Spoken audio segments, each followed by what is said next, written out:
थोड़ी फटी हुई थी। तो जैसे मैं सोनू जी से बोला कि सर मैंने ये काम किया है, वो काम किया है, तो सोनू जी ऊपर देखते थे, नीचे देखते थे, ऊपर देखते थे, नीचे देखते थे। तो उन्होंने बोला कि बोले और भी बना रहे तो आप भी बना, बोले मेरे को कोई एतराज नहीं है। मैंने बोला सर लेकिन मैं औरों की तरह नहीं बनाना चाहता हूँ, मैं कुछ हटके बनाना चाहता हूँ। तो उन्होंने मुझे बोला कि मुझे उस दिन का इंतजार रहेगा, बोले। फिर मैंने गाने का स्टार्ट किया।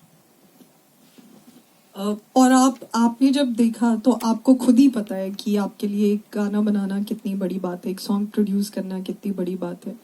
तो जब जो आप मुझे बता रहे थे कि कैसे आपने सोच तो लिया और उसके बाद निकलने के बाद आप पूरे टाइम ये सोचते रहे कि अब मैं बनाऊंगा कैसे स्केल का गाना बनाऊंगा कि उसे ट्रिब्यूट माना जा सके, तो वो जर्नी के बारे में कुछ बताइए।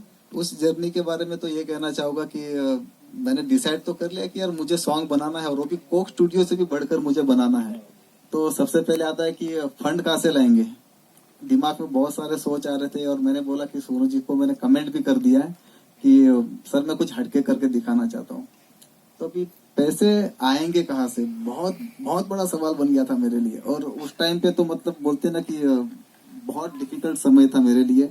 तो सबसे पहले मैं अपने जो बड़े भाई है, प्रोड्यूसर है, अशोक हाड़िया जी के पास गया मैं। और मैंने उनको बोला कि सर मैंने इस तरह का सॉन्ग प्लान किया है, तो मैं चाहता हूँ कि इसको मैं अंजाम देना चाहिए।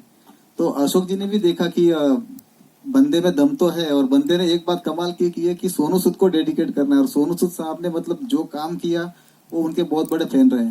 तो उन्होंने बोला कि अरुण देखो तुम्हारे प्रोजेक्ट से रिटर्न तो कुछ आता नहीं है, लेकिन एक बार मैं वापस ट्राई करना चाहता हूँ, तो मैं अपने तरफ से आपको इतनी हेल्प करना चाहूंगा।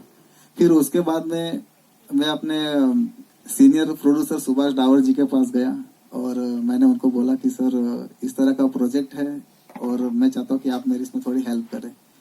उसके बाद प्रोड्यूसर मतलब सुभाष डावर जी ने बोला कि ठीक है मैं अपनी तरफ से आपको इतनी हेल्प कर सकता हूँ। उसके बाद में और प्रोड्यूसर के पास गया जो डॉक्टर संजय पटेल है, तो उनको भी मैंने सेम स्टोरी बताई।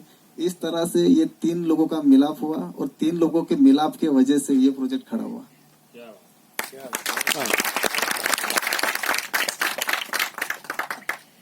अब अरुण, मैं आपसे जानना चाहूंगी, एंड आई एम श्योर आपकी जर्नी के बारे में जानने के बाद सभी कोई जानना चाहता होगा कि ये सब्जी बेचते बेचते, जैसा कि अनूप जी शुरू में कह रहे थे कि लोग कर कुछ और रहे होते, करने कुछ और लगते हैं, तो सब्जी बेचते बेचते आपने सोचा कि आप सिंगर बने।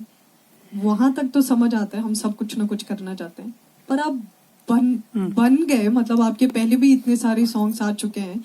ये आपने कैसे मुमकिन कर दिखाया? ये कैसे पॉसिबल है कि एक शख्स जो कहीं दूर गांव में बैठा सब्जी बेच रहा है, वो मुंबई तक का सफर तय करता है और अपने ख्वाब को वाकई पूरा करने लगता है?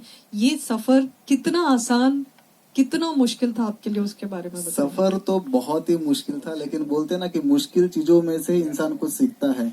और लेकिन सीखता तब है जब उसको एक सपोर्ट मिल जाता है। तो मेरे को सबसे पहले जो बड़ा सपोर्ट मिला वो अनूप जलोटा साहब का मिला था। और इन्होंने मतलब कभी मुझे मना किया ही नहीं। मैंने बोला सर मेरे को ये चाहिए, अरे हाँ कोई बात नहीं, मैं हूँ, टेंशन मत लो। सर मुझे वो चाहिए। अनूप जी के मतलब मुंह से कभी ना मेरे लिए तो निकला नहीं, इसलिए मेरा हौसला बढ़ता ही गया, बढ़ता ही गया, बढ़ता ही गया, और आज ये सॉन्ग बन गया। बट एक इट्स नॉट बिकॉज कि अनूप जी यहाँ पे बैठे हैं, जितने भी लोग मीडिया से वो भी खास तौर से जानते होंगे, अनूप जी इज क्वाइट पॉपुलर 2 बातों के लिए, कि वो अपना कमिटमेंट निभाते हैं और दूसरा वो अपनी तरफ से जिस भी टैलेंट को सपोर्ट कर रहे होते हैं उसे पूरी तरीके से सपोर्ट करते हैं, हमेशा सपोर्ट करते हैं without expecting a single thing in return. That's the beauty of the one and only Padmashri Anup Jalota ji. Arun, कोई ऐसा वक्त आया जब आपको लगा नहीं भैया ये क्या ख्वाब देख लिया मैंने, मेरे बस का नहीं है, ये पूरा तो नहीं हो सकता है, ऐसा कोई वक्त आया था? हर कदम पे मुझे वही लग रहा था कि ये पूरा हो नहीं पाएगा, लेकिन मैं चलते गया, वो होते गया। कोई सबसे मुश्किल वक्त अगर आप हमारे साथ शेयर करना चाहें? मेरे तो स्टार्टिंग से लेकर अब तक जितना भी वक्त है वो तो तकलीफ वाला ही है। इसके ऊपर तो बहुत बड़ी मूवी बन जाएगी। आपको बता दें कि अरुण मूवी भी प्लान कर रहे हैं, आई एम श्योर वो प्लान कर रहे हैं तो हो ही जाएगा।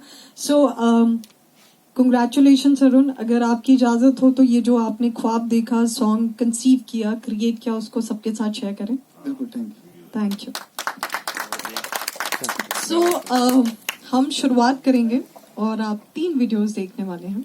एक, जब खुद सोनू सूद साहब ने पोस्टर लॉन्च किया था इस सॉन्ग का, फिर आप देखेंगे कि उनकी एक्साइटमेंट जब उनको पता चला कि उन पे एक ट्रिब्यूट सॉन्ग बन रहा है, फिर आप देखेंगे कि उनका खुद का रिएक्शन क्या था जब उन्होंने ये ट्रिब्यूट सॉन्ग देखा।